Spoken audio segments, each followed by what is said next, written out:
There we are. Hey, welcome to Mad Dogs Productions. This is not quite the red eye. It's the Sunday history stream. Here we are. Now we really get to the crust of the argument. Crux. Did I pronounce that right? Who really gives a fuck, right? It's the Treaty of Versailles. We're gonna have some spicy memes come out of this one. MC, go ahead. Okay, the first thing about the Treaty of Versailles, before we even get to that, let's talk about the armistice for just a moment, all right? Germany agrees to participate in peace talks with the 14 points outlined by Wilson as being the points to discuss. And these are the 14 points right here, all right? The first point, open covenants of peace openly arrived at. Now, this is further defined as they look at it as saying, look, if you have a treaty with another country, it needs to be open, because there was this belief that it was the secret treaties between nations that led to where they were. All right, that was one of the predominant things. But I need to stop you for a second, because when you talk about treaties, there were prior treaties between Germany and other countries. We've touched upon this. Those treaties were not recognized, right? Well, there's a lot of treaties that don't get recognized. And that's the whole idea behind this, to say that if you're going to have a treaty with another nation, like for example, a defense pact or something, that another country wouldn't be surprised. Well, okay, let's be perfectly honest here. Okay, what's the point of having a defense treaty in secret with another nation? You know what? We never talked about that even at the beginning of this. You have a damn point. Why were all these treaties in secret? Because right now, look at modern era. We have NATO. We have the UN. We have the EU. We understand. We have defense treaties that are right out there in the open. Well, okay. The thing is, though, is it's the negotiations that are always in secret, because people want to be honest and they want to be able to speak their minds openly. All right. That's where a lot of these things, what they're talking about. The thing is that, quite frankly, the vast majority of these, all right, we're already well known. It's like saying that there was a treaty. All right, well, the British have a secret treaty with Belgium that if Germany goes in there, they'll defend Belgium. But Germany knew that. In fact, the whole point is. Well, what I'm trying to say is it was only secret in the newspapers, right? Is that what you're trying to get at? Yeah, exactly. What's the point of Belgium having a secret treaty against German invasion if the Germans don't know about it? What good is that going to? Is that going to prevent Belgium from being invaded? Well, no. The point would be that way they don't know when they act that Belgium has backup, right? That would be the point, I feel. Okay. So what's Belgium's point here? What do they get out of this treaty? If we get invaded by this guy, these guys will come to our defense. These other guys that may invade us, we're going to keep it secret from them. What point does that make? It's part of the reason why we've got NATO and CETO and all this kind of stuff, is so you've got distinctly defined lines of allies and alliances and all this kind of stuff. So if any belligerent country does want to go and take on somebody else, they already know, if I do this, America's going to jump in. Or if I do that, Russia's going to jump in on it. But even then, these supposed secret treaties were open. Everybody knew what they were. Now, they may have been negotiated in secret, and that's understandable. You don't want to sit up there and tip your hand if you're trying to work with another nation. But once you have a treaty, there's no point in keeping it a secret to begin with. I totally agree. All right. There is a difference there is a difference between a secret and just simply not divulging the information. So what could be mistaken as a secret could just simply been seen as, well, this is just way too much information for anybody to be bothered with. We'll just give them the Cliff Notes instead. And if they really want to know what actually is in the details, they can go ahead and read it. Right.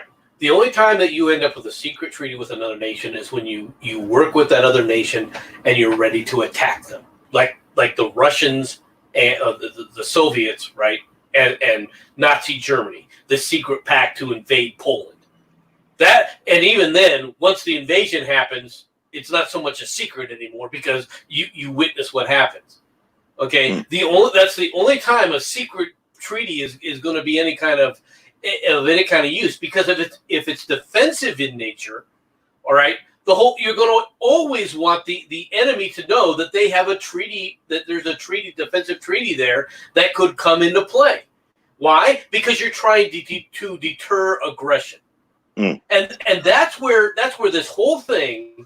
All right, it's great for Wilson to put up this point, and we're only on the first point, folks.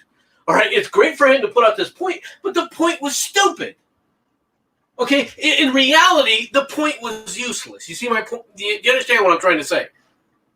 It's myopic to even make this claim. Go ahead, Mad Dutch. I'm sorry. I thought you were going to say something, man. Okay, are we ready? No, I was.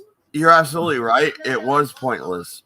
And when we get to after the 14 points, the actual Treaty of Versailles, that's where we're really going to dive into this, because it was counterproductive, to say the least. Well, yes and no, but we'll get into that, right? Second treaty, okay? Or a second point, rather. Second of the 14 points. Freedom of the seas in peace and war. Now, okay. This is another, okay, we have to let the freedom of the seas go. Since when? When has this ever been the case, in a case of war, where the enemy does not, if it has the power, does not blockade their opponent? Even the United States, all right, had multiple times, all right, that they have blockaded ports. And this is, I'm not talking about the Civil War. I know Mad Dodge just wants to bring that up, but we're not even talking about that. We blockaded several ports in Mexico during the Mexican-American War. In fact, don't talk about blockades right now, MC. In fact, we reinvaded Veracruz under Wilson's terms. All right, while Wilson was the president, while Woodrow Wilson was the president, we reinvaded Mexico. I didn't even get a laugh out of that. Like, I thought I would get something, you asshole. Well, you were too late chiming in, so you lost the moment. but anyway, so the idea that you're going to have freedom of seas. Now, I realize that the point of that was they wanted to do away with unrestricted submarine warfare. Well, all right, specifically toward neutral shipping. Did that work? Did that work at all? Of course not. I'm pretty sure. I remember U-boats in World War II. Well, not only did it not work. Number one. Number two is that it's nonsense to begin with. Okay, once again, any nation that's a naval power is going to try to exercise that naval power when it's at war. Of course it is. The idea that somehow this was magically going to translate to, everybody will be peace. Can you imagine what would have happened? For example, I'm going to be real blunt here. If this was totally encased, is there any way for Britain, all right, to have even won, or any of the Allies to even have won World War I? If total freedom of the seas was allowed and there was no blockade. Yeah, no, it's ridiculous. And go ahead, Farty, because you've been quiet. Go for it, buddy. I've got nothing. Keep going. If the entire British Navy, all right, wasn't freaking, blockading Germany, Germany would have rolled over people. No, even nowadays, when you think of the British, what do you think of? You don't think of, I don't know, the airborne infantry. You don't think of, I don't know, the regular infantry, the army, you think of their navy immediately. There's a reason. Unfortunately, the reality is on that is that most people still think that the British Army is using Mark IVs and Lancaster bombers and shit like that. Well, there is that as an issue. That's true. But so the second point, all right, was useless. Equality in trade conditions. Okay. Great sounding name. Wonderful sound. All we want true trade. We want honest trade between nations. Okay. Yeah, isn't that the free trade agreement that we have nowadays? I mean, that's what it sounds like. It sounds good, but the reality is that a trade agreement is only as effective or as good as conditions allow. All right. Now let's understand this. What starts off as an equivalent trading arrangement, all right, can quickly devolve into a lopsided arrangement depending upon the international conditions. Well, no, let's face it. A free trade agreement can naturally devolve into the tea tax. Come on, that's what you're talking about. Well, the same thing. It can devolve into a lot of things. I mean, just the relative trade of goods, the cost of goods changes over time. All right, the relative cost. For example, if there's with cotton, for example, right, the cost of cotton can go up and down depending on how much cotton is produced. The production of steel, same thing. All right, a country that, for example, is importing steel all of a sudden finds an iron mine, all right, or an iron deposit that makes it completely, self-sufficient. Let's be honest. I know this is just real quick, guys. I'm not going to devolve on the Civil War. But if you look at Cotton is King, suddenly the British found cotton in the Caribbean, right? Well, the Caribbean, they started growing cotton, huge cotton fields in Egypt. I mean, yeah. So that's what we're talking about. We're moving goods because your tax or whatever development is happening. Right. Too bad. Okay, so the idea that you're going to do something along those, the first three principles are all wank jobs as far as I'm concerned. The first 3 points of this thing are total pie in the sky, let's feel good about what we said, which has no bearing on any kind of reality of how the world actually works. And remember, these are the first 3 points, where you put the important points at the beginning. Okay, these are going to be the important points. So the first 3 points you put out there are they're nonsensical. There's something that's never even achievable. It's like, okay, we would like to see. Okay, we'll throw that one out. Now let's get to number 4. Oh, we're going to have a reduction in armaments. That is fair. We did that with the Russians. That is fair. We had a neutral pact where we both disarmed slightly. I mean, it wasn't really that much, but you know what I mean. Well, in the case here, the disarmament, all right, problem exists in, okay, how do you tell another nation they can't be, for example, in Germany, how do you tell Germany that they can't challenge the British in the we told Germany you're not allowed a navy. You're not allowed arms. Well, we're not at the treaty. We're not at the treaty yet. We're just talking about the points. Okay, we're just talking the points here.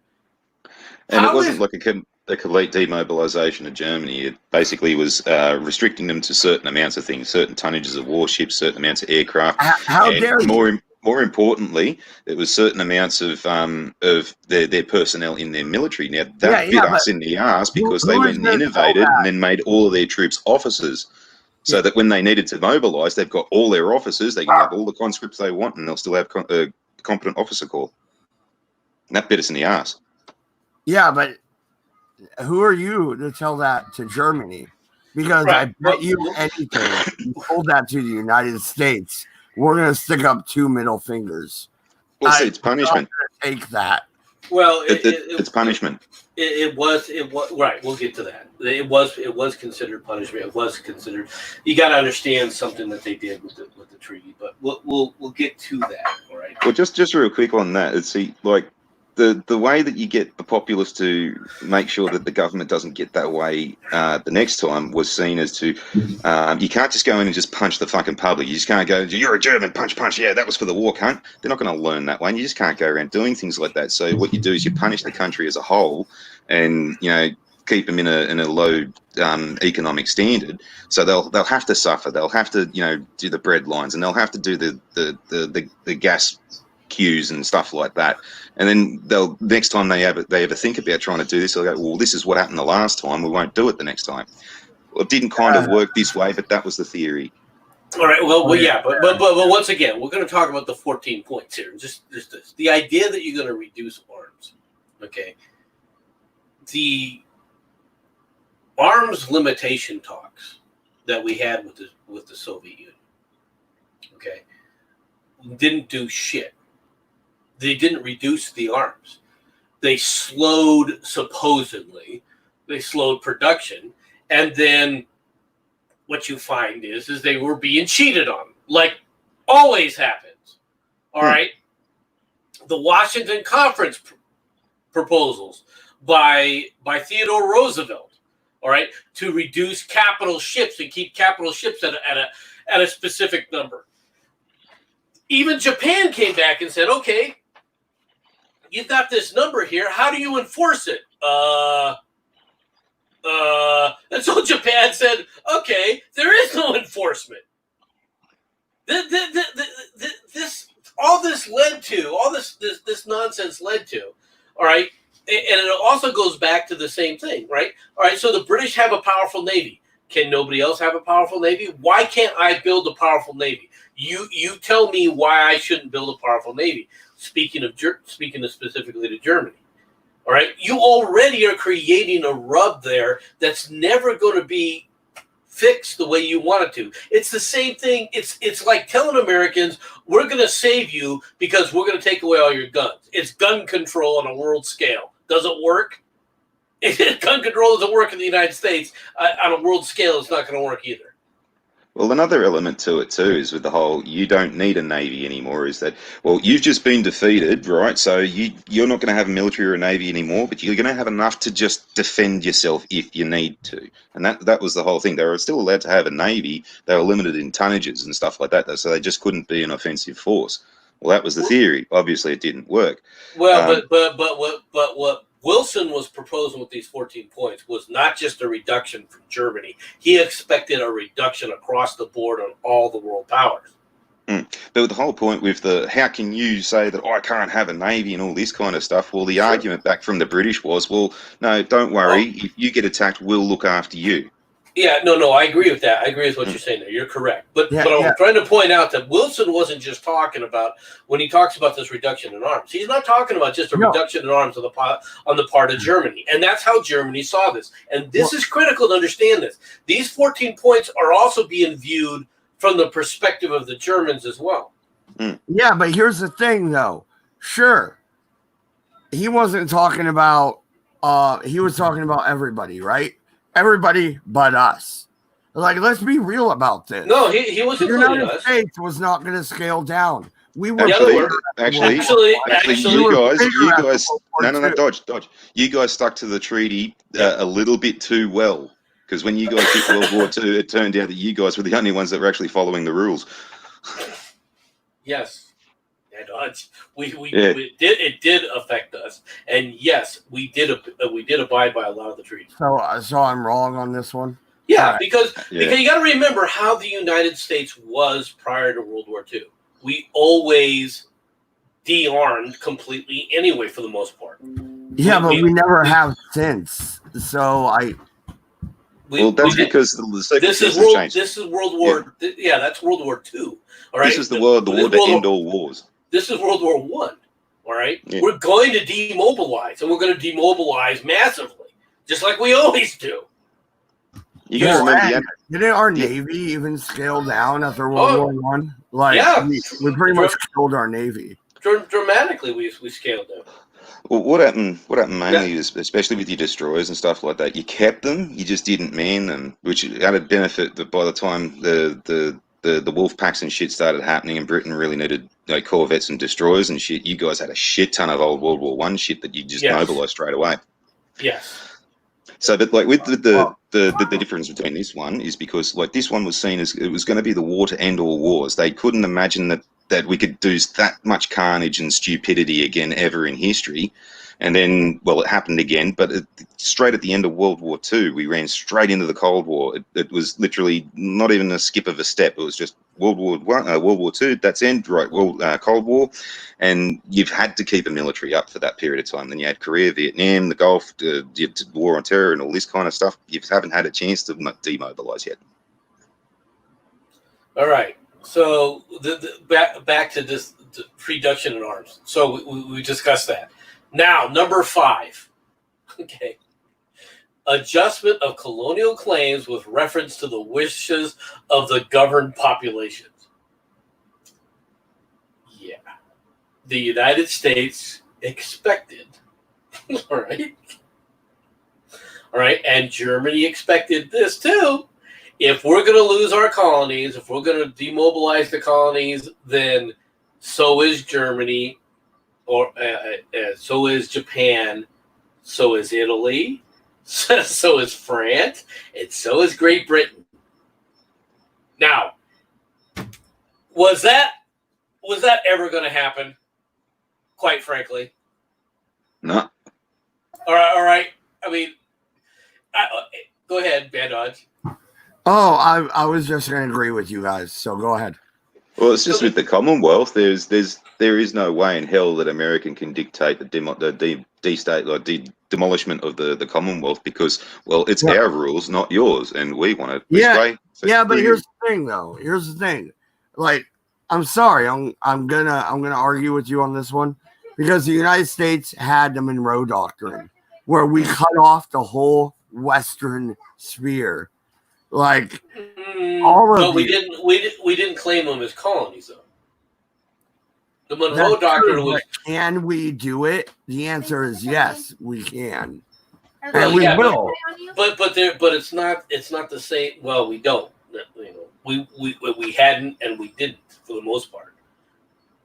The only colonies that we ever really got out of any of this stuff had to do with the Spanish-American War, and even then, to be honest, the big prize in the Spanish-American War, all right, was Cuba, and we allowed the Cubans self-determination, mistakenly so, but that's a separate issue.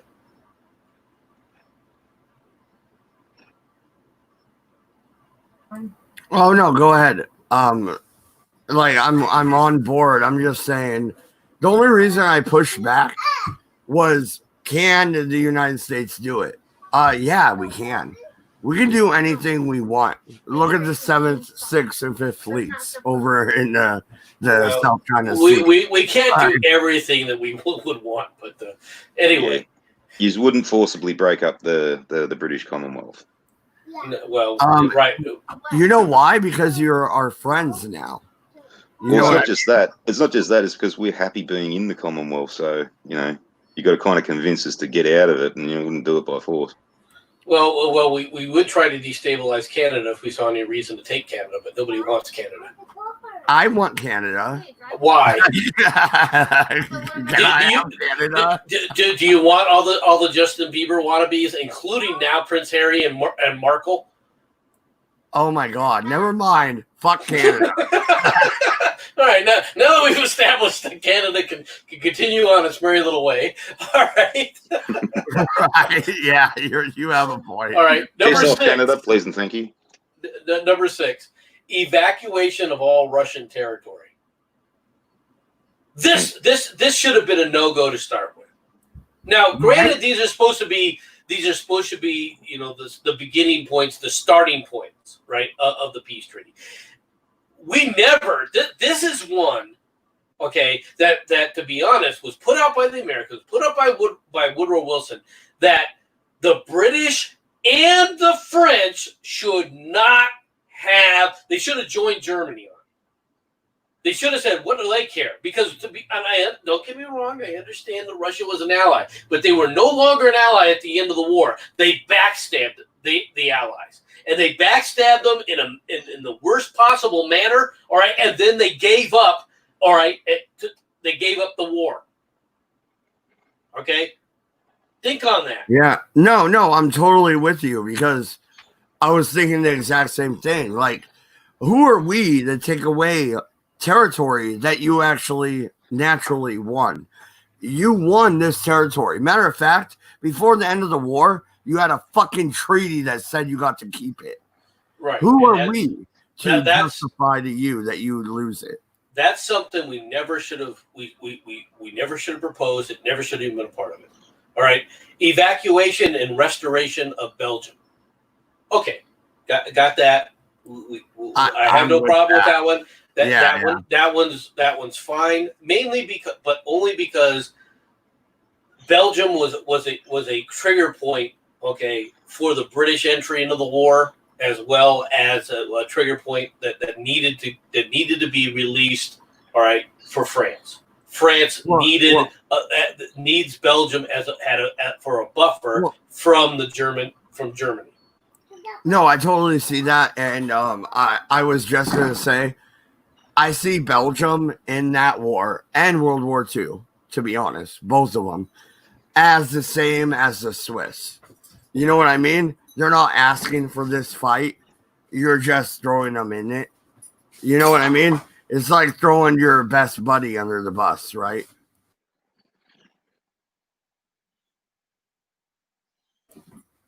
Or no, you don't see that?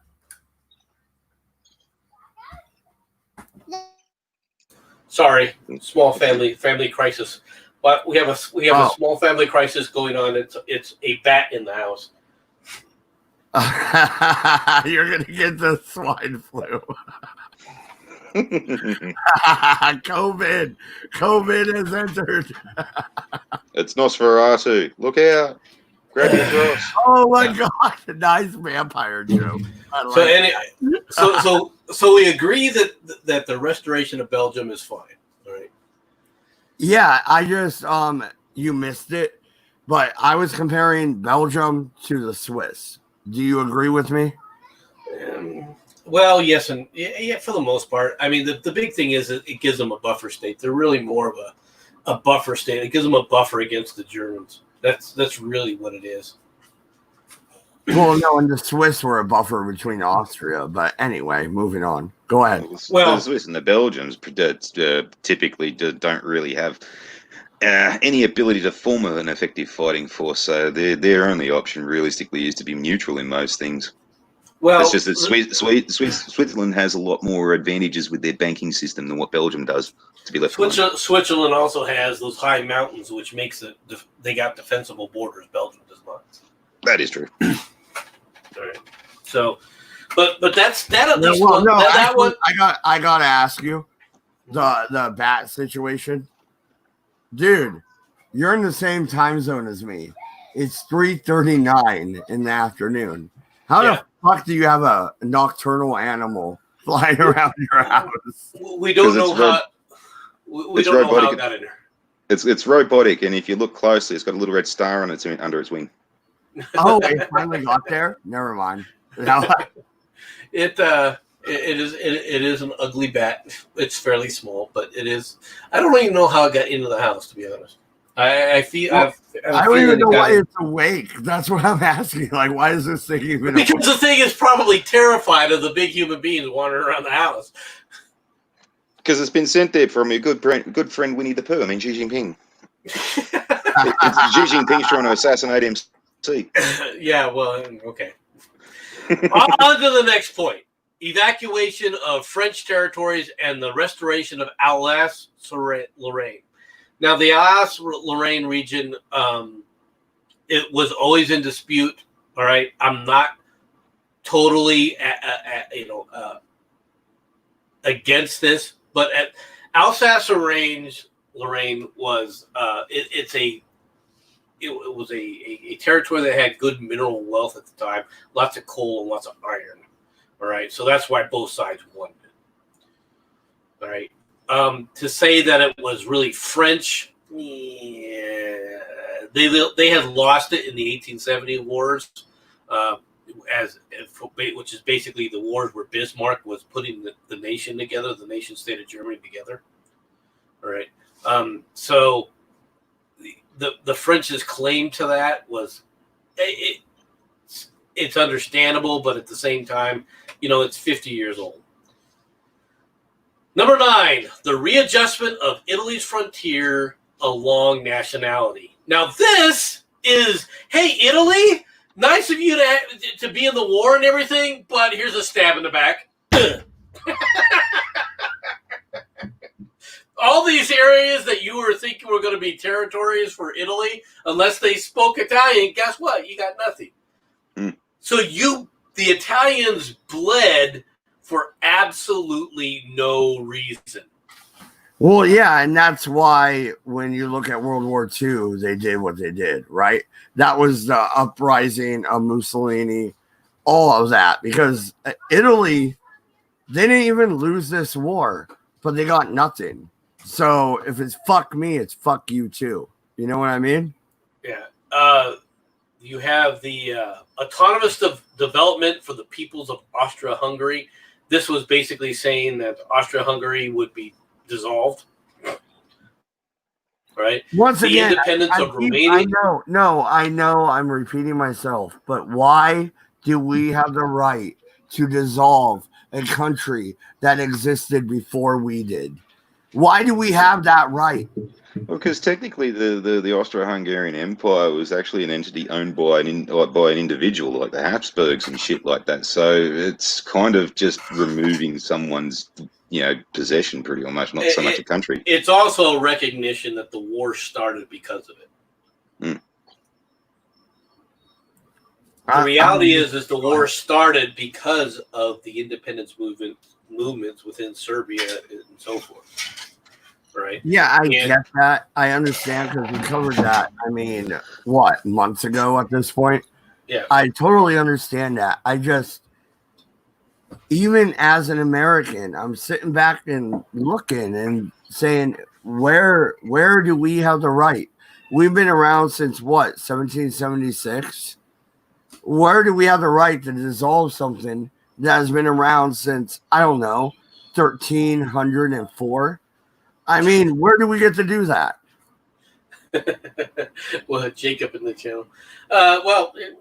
These are the proposals from Woodrow Wilson. So I mean, we're just going to go over them. I'm not talking about whether it's right or wrong. Number 11, the independence of Romania, Serbia, and Montenegro. Now, Romania and Serbia, that's okay, right? I don't have a dog in that fight per se. Wait, real quick. I have a dog in this fight, Jacob. Fuck the fucking Astros. Go Dodgers. Anyway, go ahead. Sorry. There is no baseball, so don't worry about it. There's not going to be a baseball season. Oh, so my God. Nothing to worry about. Actually, no. This happened last night, right?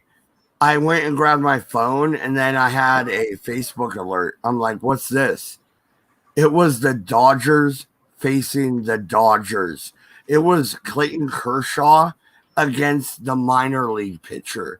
These people are getting paid $20 million. Oh my God. Are you serious right now? Yeah, I'm serious. I'm a little bit pissed about that. But go ahead. Go back to the. Anyway, back to what we're on.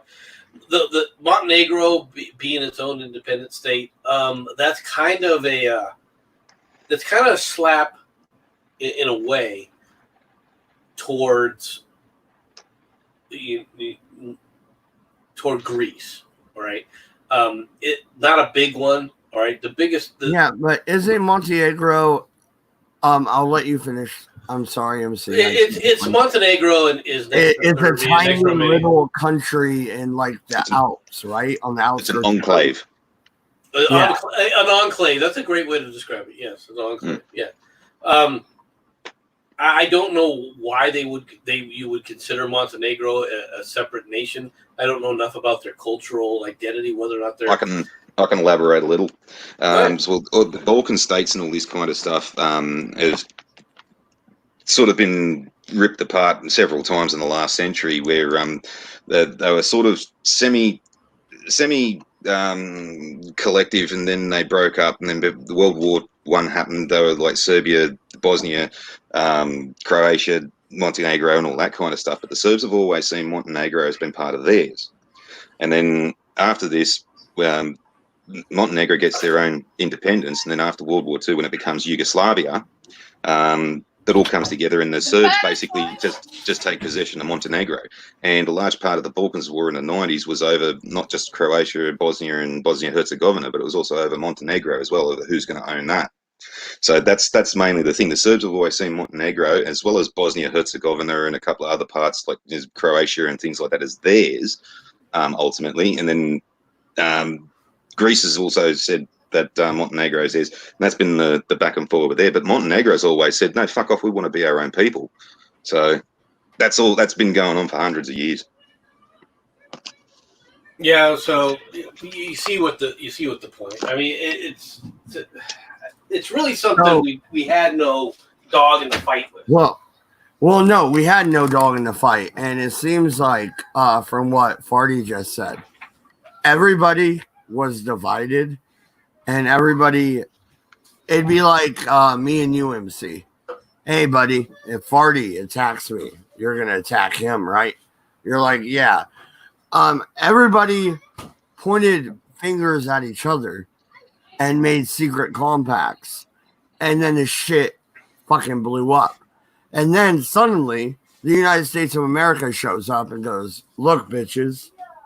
You know what I mean? Like, I don't believe Wilson was right on this one. I don't.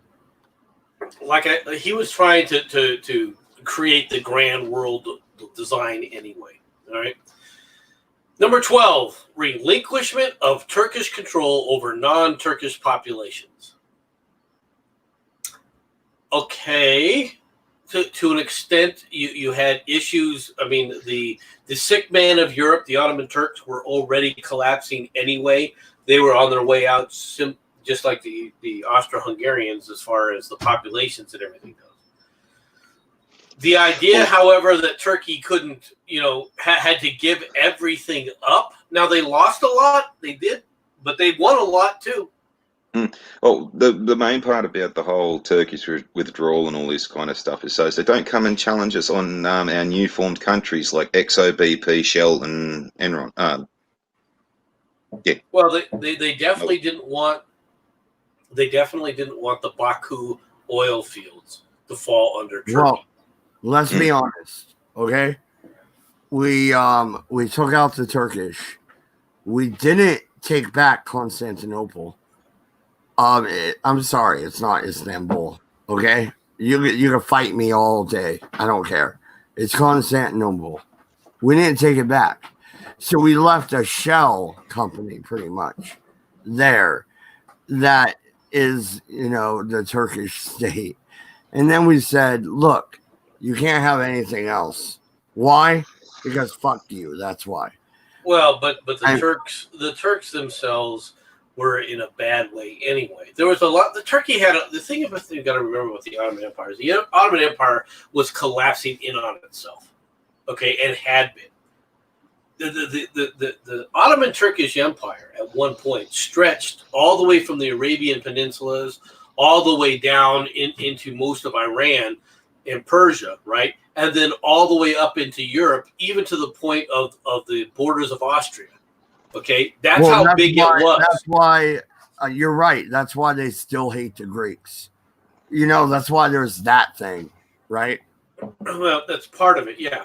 But as Turkey slowly collapsed, okay, they were losing land left and right. You had a lot of different ethnic populations that, quite frankly, were revolting against them. All right, it's similar to the idea of independence of Romania, Serbia, and Montenegro. But the problem with the Turks is that the Turks themselves, they still have they're still a nation state. Okay, they still had a lot of pride, and whether you people liked it or not, they were not. They were not a nobody. All right, in regards to you could just ignore them. All right, they weren't just slackers. All right, when it came to the world stage, yeah, did they have problems? Were they up to snuff in comparison to some of the world's best militaries? No, but at different points in times, they could definitely hold their own, and they proved that. No, absolutely, and they prove that even today. You know what I mean? Like, I have respect for the Turks. I really do. I get it, but do I think they're wrong? Yeah, when you'll drag a motherfucker out, put a bullet in the back of his head behind the tool shed. Yeah, I have a fucking problem. All right, you know, you're going a little bit over the board, but they've been along for over 100 years, longer than we have. You know what I mean? Us as Americans, we need to start getting this. All right, we are the new kid on the block. No, we're also the bully on the block. But anyway, regardless, go on to the next one. The erection of an independent Polish state with free and secure access to the sea. Erection, giggity. Isn't that no? That part, isn't that what took away Russia's port? No, it's what bifurcated Germany. Oh, that was a German port. Okay, I That's why you had East Prussia separated from the rest of Germany at the start of World War II. Okay. All right. And this is how they decided it. Now, to be honest, it was a bad decision. Let's be perfectly frank. This was a stupid decision. All right. I don't understand why. Look, to say that you're going to have a Poland, fine, but there were going to be a lot of landlocked states. What's one more? All right. The Poles were still not going to be able to protect themselves just because they had access to a port. And then it came down to whose port were they going to grab? They could have grabbed a Russian port, but no, or a Baltic port. No, we don't want to do that. Since Germany lost, we'll grab one of theirs. It was a bad decision, and it is one of the major points that leads up to World War II. Right? Well, no, and okay, yeah, you could have like, let's put it from an American perspective. You could have San Diego. All right, fine. When are you fielding your Navy? How long is that going to take you? Because I don't think you can actually do it. You know what I mean? Well, yeah, they weren't. How are they going to build a Navy? Exactly. Yeah, that's all I was trying to say. The idea initially, I can tell you where they were going to build a Navy initially. You know how they were going to initially get the Navy? They were going to be given a bunch of ships from the Germans. A bunch of the German battleships. Settled on like a boss. I'm serious. Way to go, Germany. Oh, yeah? We have to do what? We scuttle them all. Fuck you. They did. And Well, it was an option. You give them over or fucking destroy them. Well, but they did it at Scapa Flow. Yeah, no, actually, party. Bro, I disagree with you. They didn't give them that option. They said hand them over. And the Germans said, yeah, what? We don't have any. Well, the actual definition is that you're not going to have a navy, and then they just went, well, neither is Russia. Well, neither is Poland. I don't think they would have given them to Russia, but they were going to give them to Poland, I think. Yeah. And they're not going to you either. And the result is that they sank it with Scapa Flow. All right, and then the final point was the grand guarantee of all this: a League of Nations to guarantee independence and territorial integrity to the great and small nations alike. The first attempt at a UN. Okay? So that's where this was. All right, so now the Treaty of Versailles, where we actually dig into it. This is what created Mussolini. This is what created Adolf Hitler. You guys start because I've been cutting you guys off. Okay, the Treaty of Versailles. All right, the first thing that happens is they say, okay, we're going to have a treaty, and then you end up with the big three, which was the British Prime Minister, which I believe was it Lloyd George, I believe. I think so. Clemenceau for the French, right, and Woodrow Wilson. Now, there were at the start other nations that were going to be involved, but as they got screwed, they left. For example, Japan was there.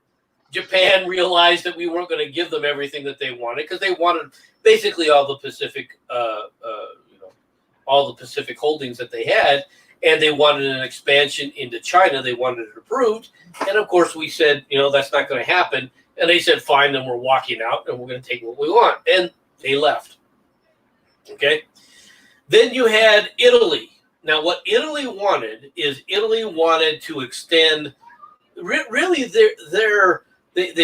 their territorial ambitions were not huge. Okay. Right? That's kind of what I was thinking, right? We're talking about a little bit of the Alps and a little bit more into the Baltic area, right? Right. The big thing that they wanted was the port of Trieste, and they wanted basically the ports and the ships from the Austro-Hungarians. All right, they wanted their ships and stuff, and they didn't get any of it. And they then, in a huff, walked away. They were like, "Fine, we're not going to do this." And of course, what happens is they start having internal strife because guess what? You have the Soviets are creating communist blocs everywhere, and there's communist revolutions happening all over the place that people are having to deal with to try and put down. Okay, in Hungary and in Romania, in Germany, even in France and Great Britain, they're having problems that are being fomented by the communists. All right, Italy has a huge communist problem. Greece has a massive communist problem. All right, because of the unrest. All right, so these are like strikes and general riots and things that are being put down. Okay, so you're having all this take place. Now, while this is going on, the big three are meeting to try and decide this. Now, France, of course, wants Germany prostate. Okay, they want Germany to never be able to ever do anything ever again. They want them totally destroyed. Okay. Well, isn't that kind of fair from France's perspective, to be honest? I mean, come on. Well, yeah, from a French perspective, thinking as a Frenchman, yeah. But then again, that's how the French think about everybody. So anyway, all right, the British don't want to totally deneuter Germany, but they want to prevent Germany from ever being a threat to their colonies and so forth. Okay. The United States, you just saw the 14 points that Wilson, and this has to be stressed.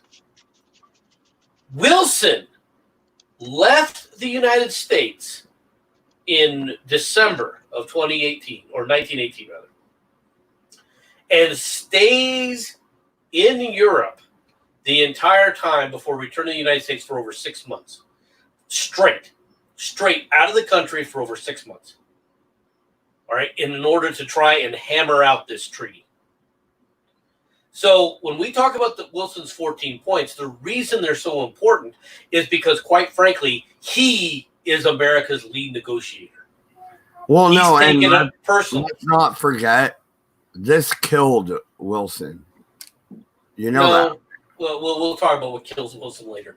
All right, but Wilson is going off of his 14 points. And these 14 points are getting blown out of the water, all right, left and right by Clemenceau. And quite frankly, the British every now and then are blowing points. Although they're trying to come back with a way to sit up there and at least mitigate things. Now, who isn't here? Who's not even allowed to give their 2 cents? The Germans, right?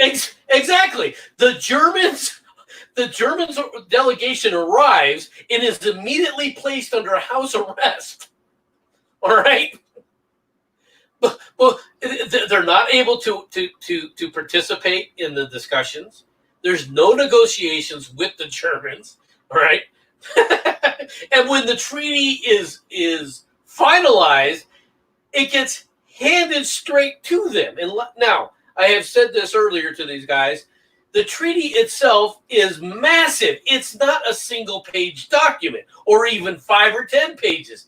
It's 100 and something pages long. And what's more is there's language in there, all right, that basically blames Germany for everything that happened in the war. That they're the ones who caused it.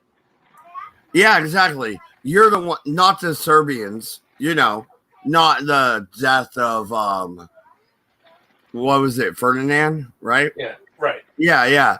Not his death, not the Serbians, not at all. It was you, Germany. Fuck you, Germany.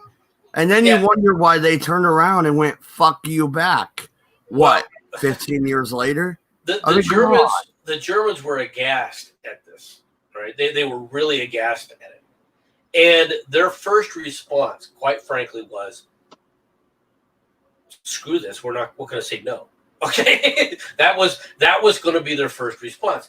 But there's something called reality. And the reality is they were having so many problems at home, and their military was no longer in a position, all right, to put a stop to it. For crying out loud, you got to remember, their fleet is in Scapa Flow, right? Their fleet is basically in the home port being held. They're basically being held hostage in their home port of the British home port in Scapa Flow.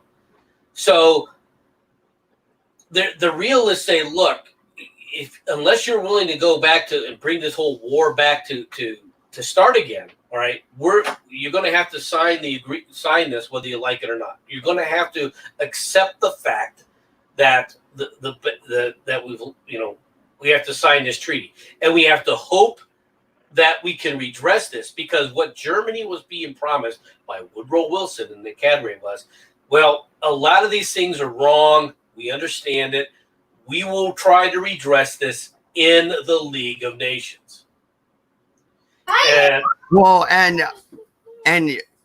I just want everybody to remember the United States, did not sign on to the 14 points. We didn't. We also did not join the League of Nations. That was a big fuck you from the American populace. You know what I mean?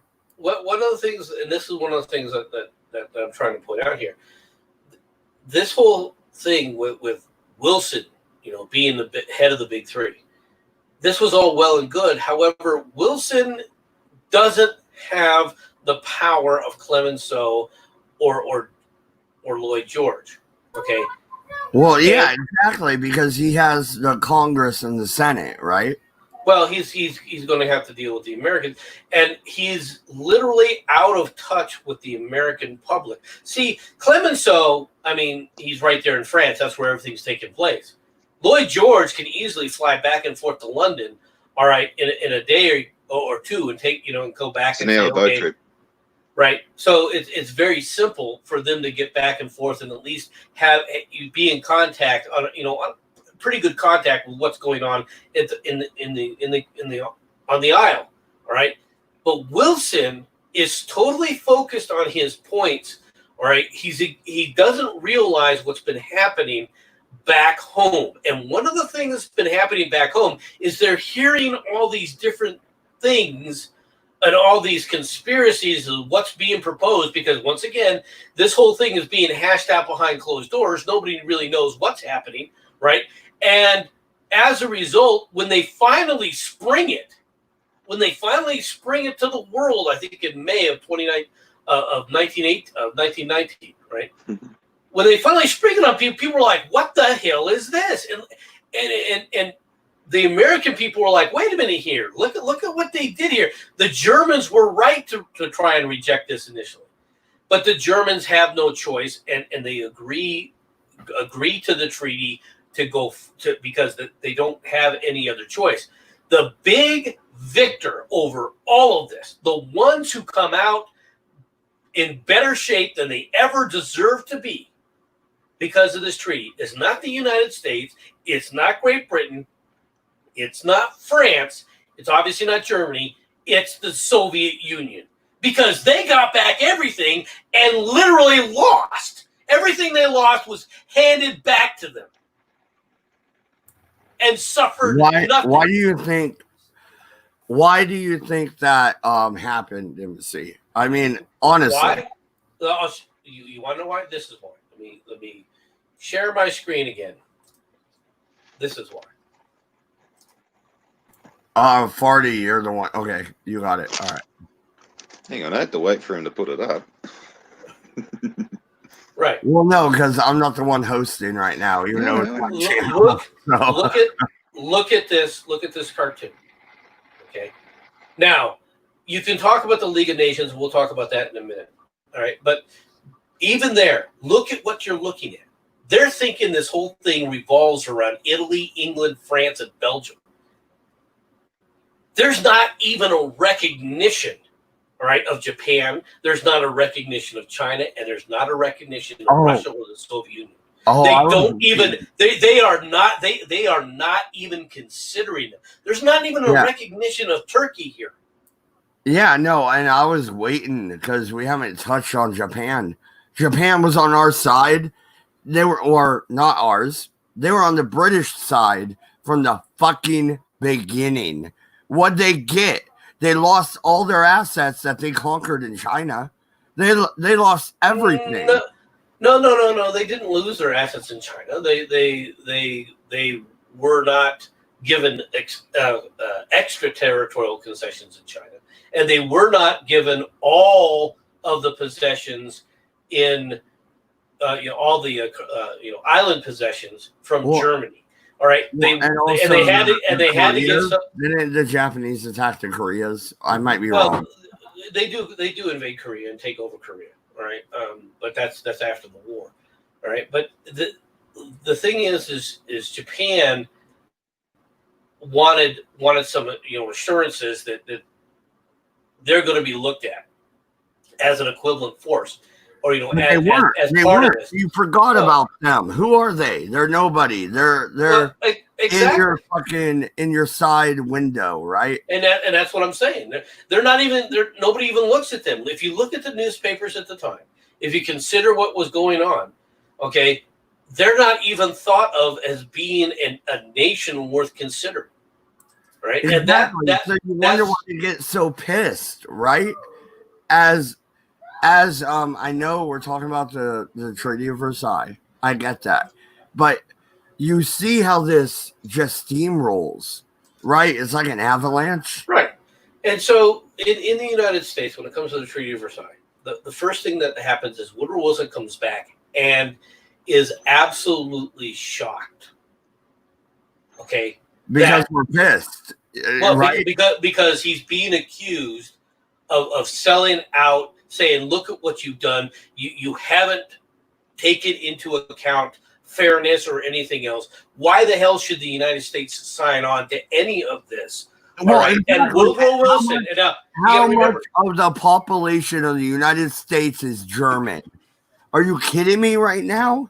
Well, it wasn't the majority, but the reality is that the American public were very upset with this. And then, so Wilson comes back. He's shocked by this.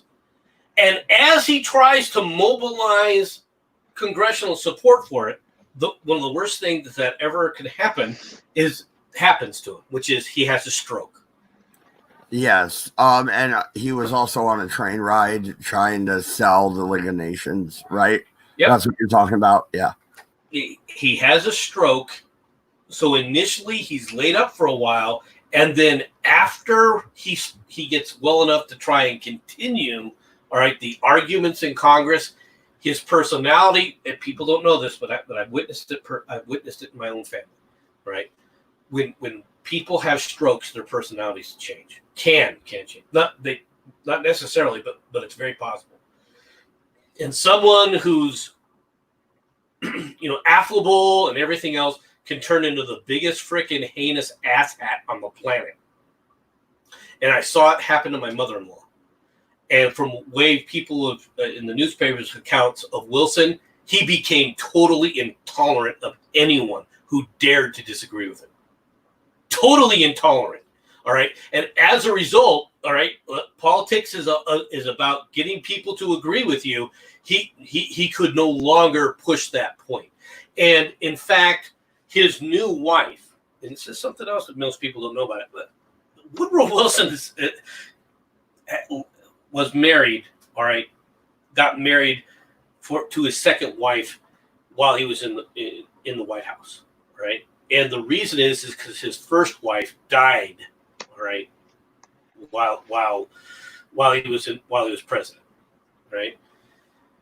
And he was lonely. He picked up another woman, all right, another person, who was comforting him, and so he got married in the White House. And he remarried, right? Now his new wife tried her best, all right, to continue his work the way he wanted to continue the work. Now you got to remember, Wilson gave up a lot of points about the Treaty of Versailles with the whole idea that anything that these people agree to, we can fix, okay, with the League of Nations.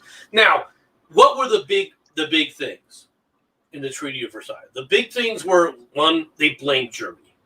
Two, they denuded Germany. And Fardy's already talked about this. All right. They took everything away militarily that they possibly could. All right. And came back and said that the standing military could only be a total of 100,000 men. Yeah. And look at this the other way around. What if the United States of America lost World War I? Do you think the people themselves would put up with this shit? Like, of course you had Adolf Hitler. You fucking asked for him. Well, the other problem, of course, is that the 100,000 men were only supposed to be a quote-unquote policing type force, right? And the reason for it is because you have riots in their city. People are rioting because communist infiltrators, there's the big communist revolutions are taking place. Now, the Kaiser has already abdicated. He's no longer there. All right. But the government is having problems just stabilizing. And on top of all that, all right, you have fights breaking out all over the place. There's food riots. There's all sorts of things happening. And throw on top of that, you have the pandemic. You have the Spanish flu pandemic that's killing people and sickening people all over the place. Right? So all these things are creating a perfect storm.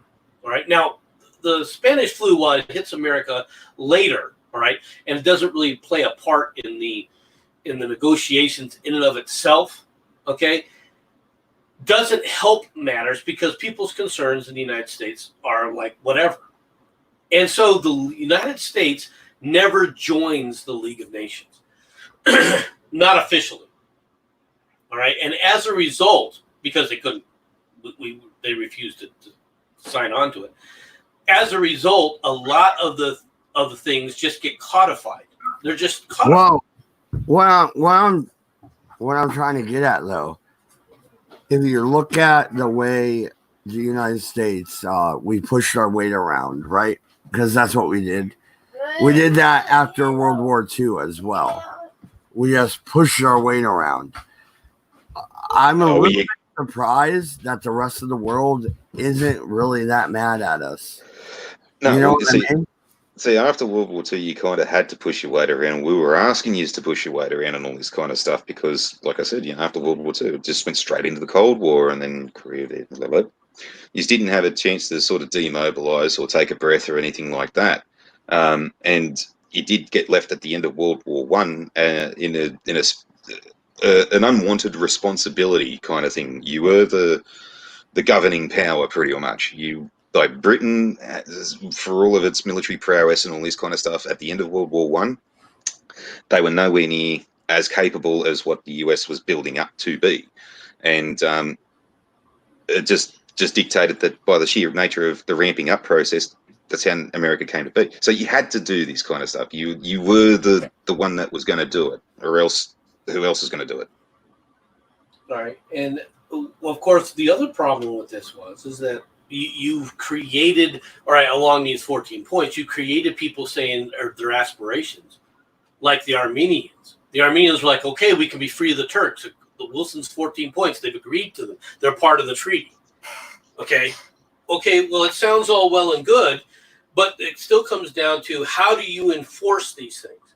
Well, it's not really how do you enforce it, though, MC. It's, okay, when it comes to, like, the Treaty of Versailles, we took everything from this country.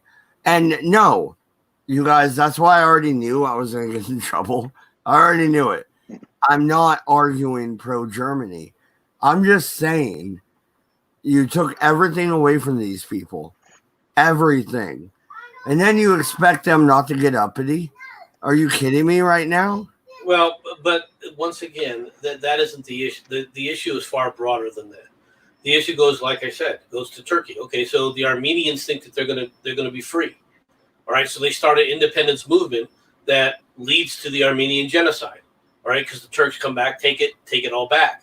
The Baku oil fields. They say, okay, as part of this, we're gonna secure the Baku oil fields in Armenia for the Armenians. Right. Well, the Turks wanted it. The British said, well, we'll do what we can. They sent a whole battalion in there. The battalion realized, well, we don't have the forces to fight the new Turks, so we're going to leave. And they did. No ifs, ands, or buts. Okay, the Armenians were butchered. Right. You have what happens with the White Russians, Red Russian Revolution. Now, some nations come out of this. For example, Czechoslovakia is created out of World War I. Serbia, all right, becomes a nation state in and of itself. All right, after World War I. These things do take place. Bulgaria and Hungary and Romania, all right, all become nation states, independent nation states on their own. Okay. No, not the same kind of Jesse. Yeah, what's up, Jesse? How you doing, buddy? No, here's the thing. This is why I keep going back to Germany, because this is the way I see it. Honestly, I see it like the Reconstruction South after World War I. When it comes to Germany, they had everything taken from them, everything, their property, their liberty, everything. They have standing armies living there. And remember West and East Germany? Okay. Do I really need to remind you of that? The only property that was taken from the vast majority of them that you're talking about from the South was the slaves. Sorry, Mad Dodge, but it's the equivalency isn't there. It was the slaves? Okay, fine. But it was also my entire... Dude, no, seriously. I was in Louisiana not long ago. You know that. Mm-hmm. Looking around, I could see everything decimated still, and all that came from the Civil War. So no, it didn't. It came from Katrina. Was our fucking that's nonsense. It came from Katrina. that's where a lot of that devastation. Northern Louisiana. Fuck you. I wasn't in New Orleans, dude.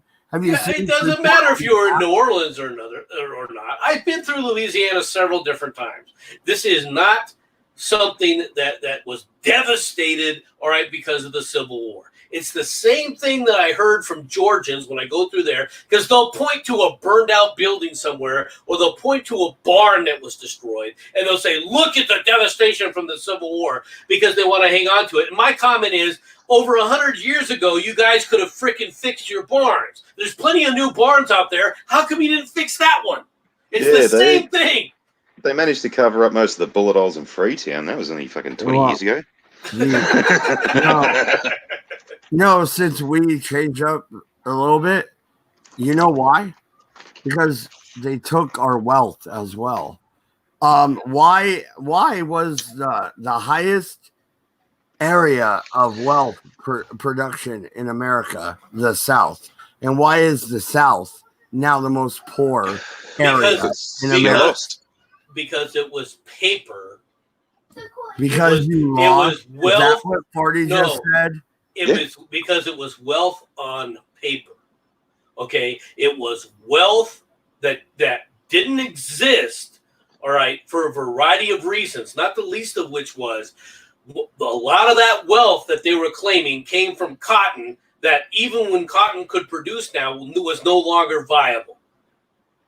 So you can look at this, but it was built on a paper assessment, not on reality, not on hardcore commodities. The only commodity, the only major commodity that they had was cotton, and that got dropped like a rock. All right, And you do know that. Farty, click on Jesse's last post. I want to talk about that. Will you click on it so it pops on the screen? Well, just real quick, like, you ever heard the terms the spoils of war? Winner takes all. It's a very simple rule. Okay. Yeah, that still doesn't make me wrong. You know what I mean? You might have won. That doesn't make me wrong. But it still means it's your shit, though. If you don't like it, that's neither here nor there, but that's just the way it goes. Like, I kind of want to fly to Australia right now. Like, we can kick each other's ass and then have a beer. You know what I mean? Like, that could be I'll still be right. Like, whether you like it or not, the thing of spoils of war is a thing. And, like, if you lose, well, then you're going to lose all your shit too. That's why you fight the war in the first place. Well, then why are the British still sitting over there calling us fucking colonials? Don't give me that bullshit. But anyway. Where'd that fucking come from? They're not over here calling us colonials, are they? That is fair. All right. No, they just call you Yanks. Yeah. But now we have brown shirts matter in the streets shooting people. You know what? I think we're moving away from World War I.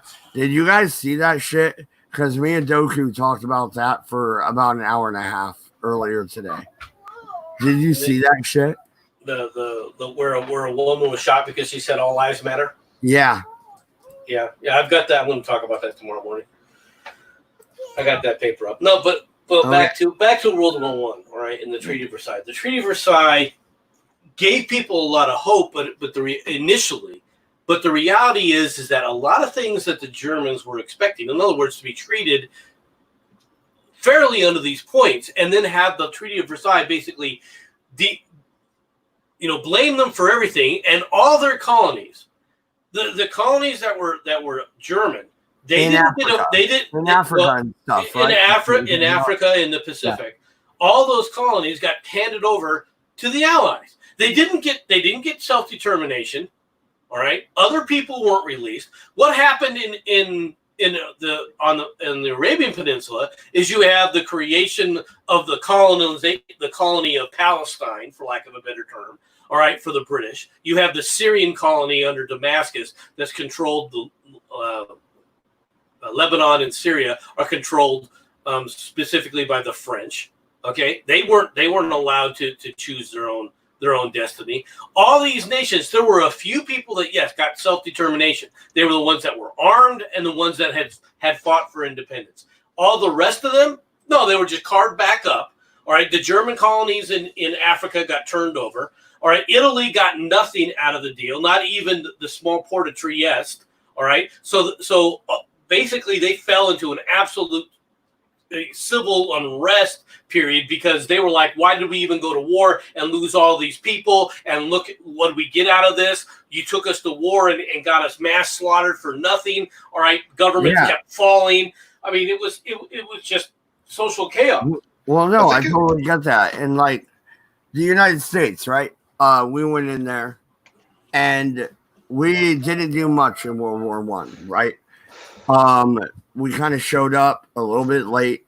I'll agree with the British on this one.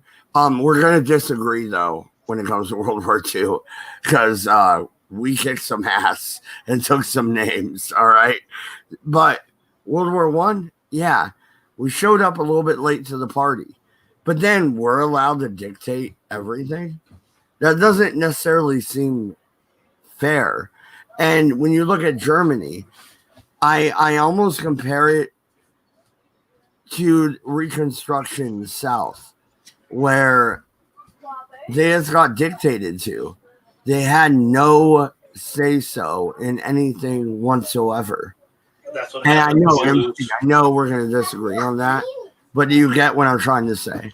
That's what happens. But it's like I said though, that like America was left as the dominant power at the end of this, so it's kind of like, well, what are you guys going to do about it? We're going to tell you what to do. Yeah. And it would have been fine if the fact is that we were not. That's not how the United States is. Everyone initially was looking at the United States as they were going to be the fair broker, and it turned out that we just basically abdicated. We went back into isolationist America. Well, and I prefer isolationism. Actually, I really do. I prefer to be left alone. I prefer to keep to myself. Like, even in my real life, I just want to be left alone by all you people. I don't like you. I don't know you. I don't need you. You know what I mean? Like, just back off. And that's what our country was saying. So I feel like that's okay. But if you want to bring us into the fight, all right, we'll come in swinging. And then you're going to bitch later because we hit you too hard. Oh, I don't know. With current events, man, you better be fucking here when the starter gun goes off, or else we will give you shit about a third round. That is fair, and I think if you look at modern society, there's a lot of us that no longer give two shits. All right, I'm ready to pop 3 and go 140 in my Camaro. Catch me if you can, bitch. So that's where I'm at. And I feel like I'm not the only one there. You know what I mean? That doesn't mean we're going to be there for them. That's true. And that doesn't mean I'm right either. And like, I'm self-aware. I know that doesn't mean I am correct. But that's where I'm at. You shoved me one time too many. Yeah, we'll see how that all turns out. And that's basically, I think that's basically our discussion here, isn't it? Yeah, I think so. We are now done with World War One. We're gonna go into the American Revolution. I've already set it up. I got 2 British guys that are willing to join, me and MC. And Farty, you're totally welcome to join in too. I just didn't know if you were into that type of discussion. You know what I mean? You're Australian. I think you guys might need an adjudicator here. So, like, me not necessarily being fully British and, well, we're allied with you guys, so not being fully American, I reckon I should be a neutral partner when you guys go at each other. Well, yeah, because that's kind of how I'm setting it up. So you're exactly right. Like, it's going to be just Americans. Like, me and MC are just going to turn and look at the British guys and go at them. So that's where we're at. And it's cool because they already know that too. And they're friends. It'll be fine. But yes, if you want to moderate, you are totally welcome. MC, how long should we wait before we start this up? It's up to you. I'll leave that decision up to you. Okay, so guys, probably gonna skip next Sunday. That way we can set it up, you know, and get everybody involved. And then I think 2 weeks down the road we're gonna go at it. Mm-hmm. All right, sounds good. All right, guys. Right. I have to leave, so. Well, no, I already knew that. I looked at the time. It's on Sundays at about an hour. You're out. So, thank you very much. This has been Mad Dodge Productions. Please hit like, subscribe. Hey, I have a Patreon, people. Could someone like throw me a buck? I mean, come on, I'm working here. Go ahead and end it, brother. Boobies.